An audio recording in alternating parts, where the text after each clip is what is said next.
గొలియాతు లాంటి సమస్యలు నీ ముందున భయపడొద్దండి. అక్కడ దావీదు ధైర్యంగా నిలబడ్డాడు కనుక ఏం జరిగిందండి?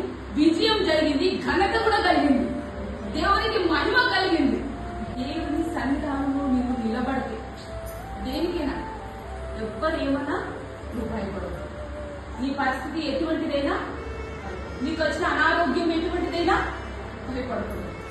దేవుని సన్నిధానం ప్రార్థన చేయాలి. ఎలీషా కూడా భయపడలేదు. ఎలీషాని పట్టుకోవడానికి సైన్యం వచ్చారు. దాని ఏం చేస్తున్నాడు? ప్రార్థన చేస్తున్నాడు. ఎప్పుడైతే ప్రార్థన చేయడం మొదలు పెట్టాడు, ఆ వ్యక్తి వచ్చాడు, పనివాడు వచ్చాడు.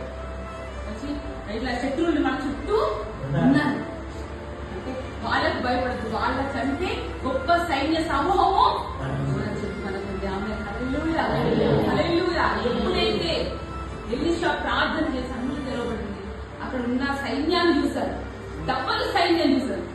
ఆమె ఎవరు? దేవదూతలు, పరలోక సైన్యం దిగి వచ్చింది. దేవుని బిడ్డలారా, ఒకవేళ శత్రువు నిలబడితే శత్రువుకు మించిన దేవాది దేవుడిని పక్షాన్ని నిలబడతాడు. దేవాది దేవుడిని పక్షాన్ని నిలబడతాడు. ఆయన నీతో ఉన్నాడు, ఆయన నీలో